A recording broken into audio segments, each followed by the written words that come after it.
to another video. Hope you guys are a lot warmer than I am right now. It's like 26 degrees out here. It's freezing. But that wasn't gonna stop me from bringing you guys another video. We got a few things going on today, so let's just jump right into it. And here's the first thing that we got going on. This beast right here, she's going back into the shop. Never did I think that in such a short amount of time that it'll be already time to take her back in. The most important to me is the lower heat exchanger. Shout out to those guys over there at Shelby America. I came to them with a problem, with an issue, and they literally delivered and they got me right. For you guys that have been following you guys already know. Let me go ahead and just show you officially what these guys did for me. Like I said, you guys been following, you guys pretty much know what was going on. The Shelby stencil was printed too high, so you couldn't see it through this lower part of the grill here.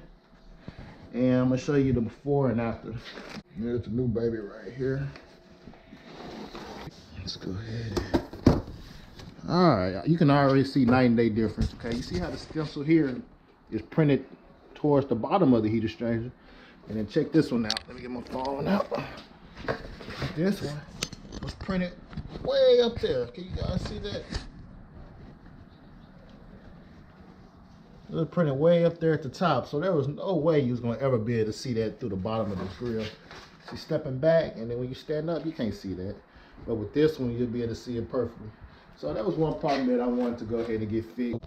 I was willing to go through all the trouble to get a new one in, and basically, I got to get the whole heat exchanger reinstalled again, so that's gonna cost me a bit of money. Basically $150 just to get the Shelby stencil to show through the little grill.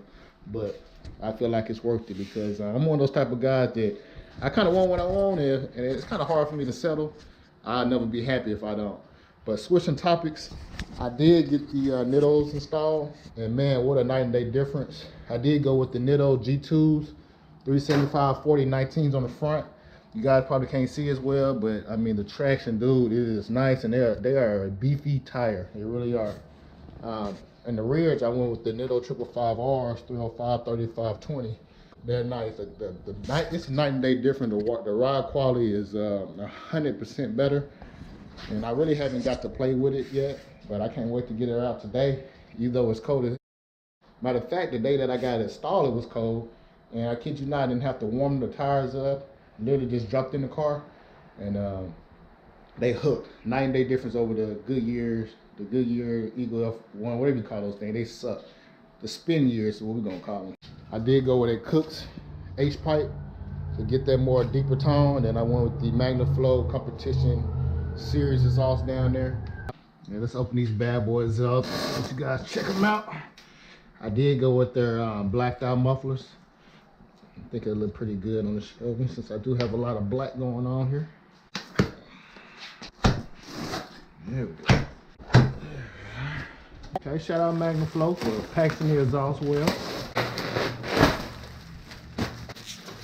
I can already tell now the quality of this straight pipe is beautiful. Well, I thought I had it done. There she is. I'm trying to check that out. All these things are lightweight. Like I'm picking this up with one hand. Ooh. The tips are nice. They even slanting like the OEM. See, if you look at them on pictures, they look like they're oval, but they're actually slanted like my OEMs or like the courses that I had. Can't wait to get these on. It should save a lot of weight as well. Ooh, it's gonna be loud. But yeah, we're taking this beat to the next level. We should finally achieve that chop sound that we've been looking for. And we got all the grip down here to handle all the power. So I'm gonna get these parts loaded up in the Merc. Should head down to search and see my good guy Kobe. Get this battery hooked back up. You guys should know I don't drive the car that much, so I have to disconnect the battery. Keep this thing from dying. I had my fair share of having to buy a new battery and getting them charged up, so I just disconnect them. Seems to work pretty good for me. I'll give you guys some dyno dynamic action real quick.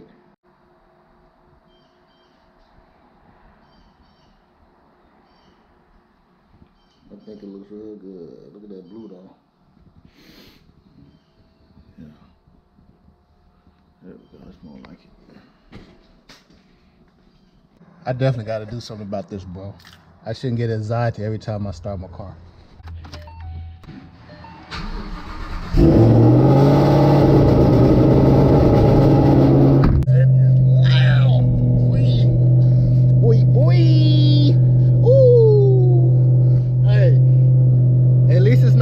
o'clock in the morning. It's 9:50 right now, so they should be all right.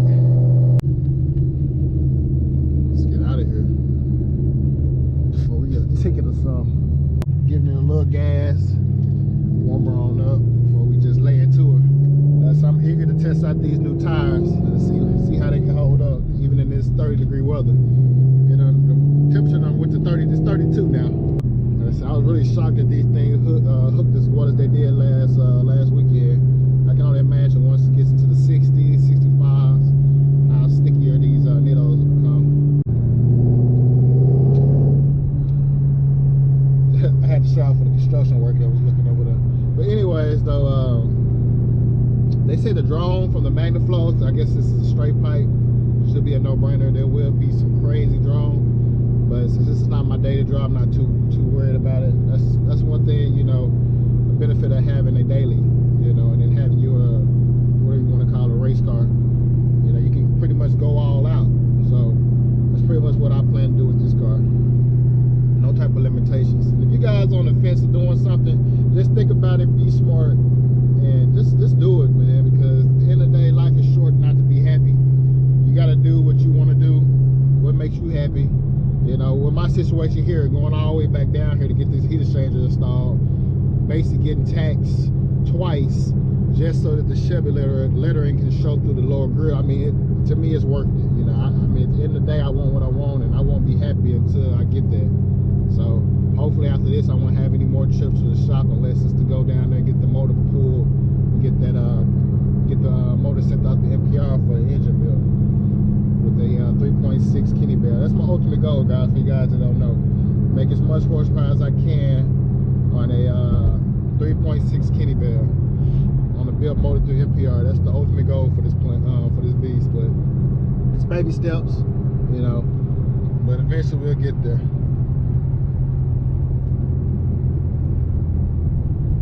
Yep, it's finally off the 6. We're in 7K, so we can give it a little gas.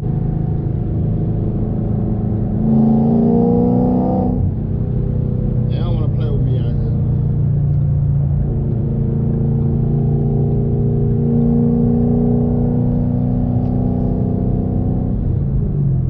I know you guys probably can't see where I'm crap up there. That sun ain't making no better.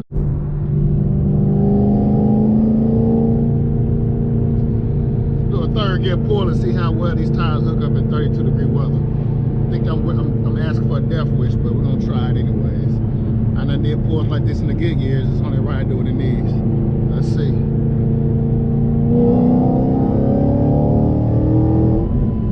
Oh yes, night and day difference, like I thought. I knew I wasn't tripping last weekend. These things hook. Dude, it's 32 degrees. Well, you're saying it's 38 degrees. I don't know how accurate these car readings be.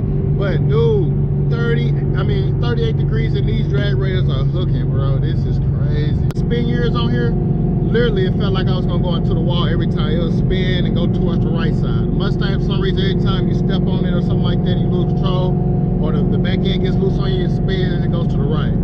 But man, I don't have no worries with these whatsoever. I really want to just give it full throttle. That was probably about 75%. I'm gonna get in this middle lane. I'm gonna go ahead and do another pull real quick. All right, going 60. 3, 2, 1. Let's get it.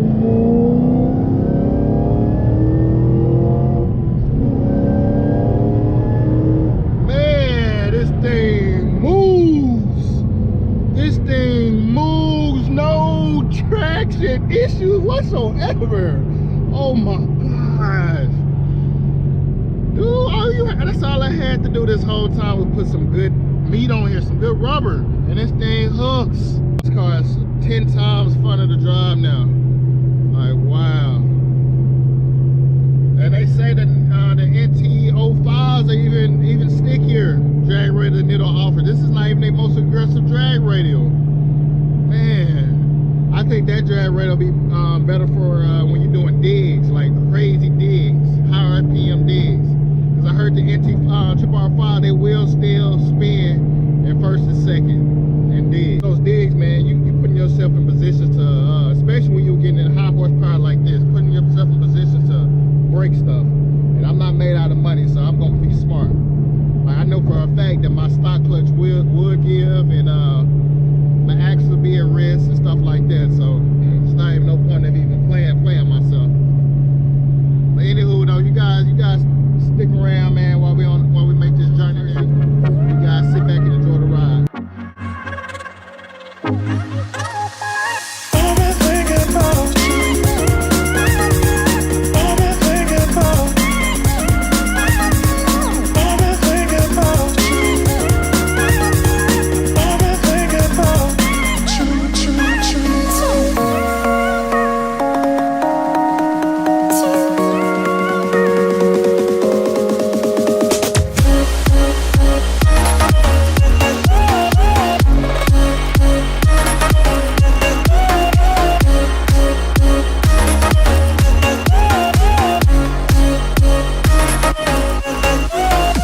We're gonna do it before and after.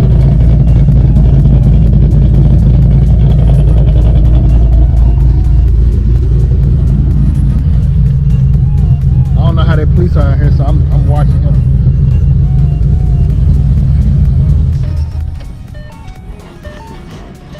Wait till he leave. Then I'm gonna start this thing back up. I'm watching him. I don't trust him. See him? Alright, man, I'm being a little paranoid with the whole California exhaust thing. But anyway, so let me start it back up so you guys can hear it. Alright, let's do it real quick.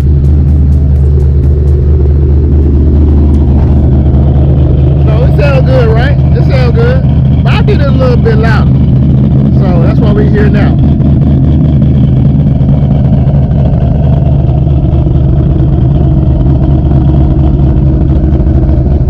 We're going to better sound of the tire. You guys kind of see how it sits. But my shadow's in the way on this side.